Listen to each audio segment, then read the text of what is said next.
Hello and welcome to another episode of Beer Man Snow Bowl Beer Reviews.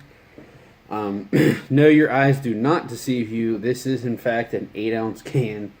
So what we're going to be reviewing today, this is a new brewery that I haven't done a review for yet. It's Brewery Bhavana. They're out of Raleigh, I believe, or the Raleigh area. Yeah, Raleigh. But they, some guy in Salud in Charlotte said he was just up there. So I'm assuming he just brought these back on his own and they didn't get an actual shipment, which is fine. I really appreciate that that they were able to do that. But anyways, this beer is called Burrow. It is a bourbon barrel-aged Imperial Stout, 10% ABV.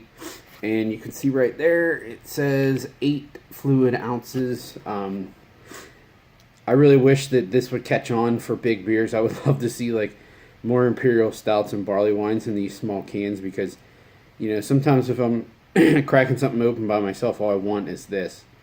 I mean, even 12's too much, but I can handle 12. But the pounders and bombers are just way too much for this kind of beer. So it's exciting to see this, and I'm hoping more breweries catch on to this. Anyways, crack this little can open.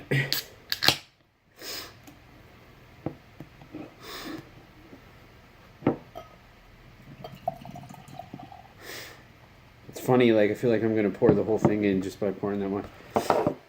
Can't even get a good picture of it because it's too short. It's funny. Anyways, as you can see, it pours a pretty dark brown to black with a smaller beige to tan head.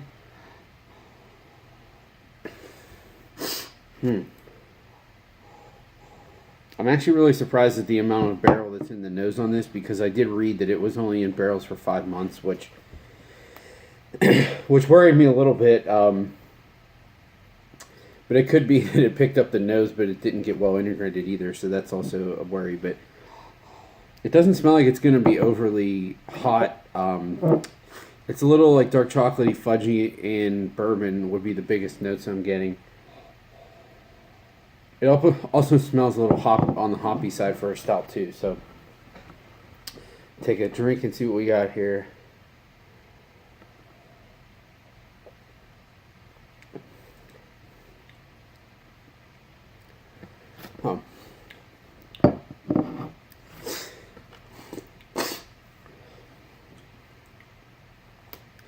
So the barrel character is really nice.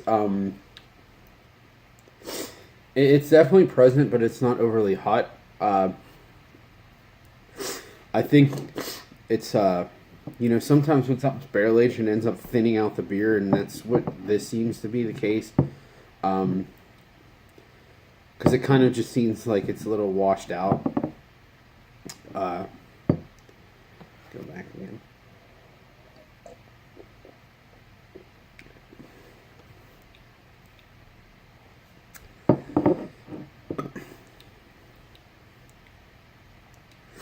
There's still definitely like dark chocolate and bourbon.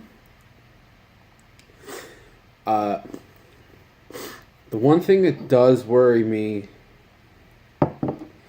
is I'm getting this very small hint of like tart cherry. So I'm hoping that this is non-infected. This was canned on 4/20, so I mean it's only a little over a month since it's been canned. So if it is infected, it's possible that it hasn't really flipped over completely to the dark side yet. It just the taste of it really reminds me of what the heck is it? What Jackie O's originally when they were doing like all those dark apparition variants and all those sours at the same time. I mean, they still do that now, but for a while now they've really gotten a hold on keeping those separate and haven't had infection problems. But when they were first starting doing both, back in, I don't know, I'm trying to think, like 2010, 11, a lot of the stouts kind of had this thin body and had that like light dark cherry character, which some of them nothing changed after that. Like they didn't turn completely sour, but I think it was still a product of being in that same area of fermentation. Okay.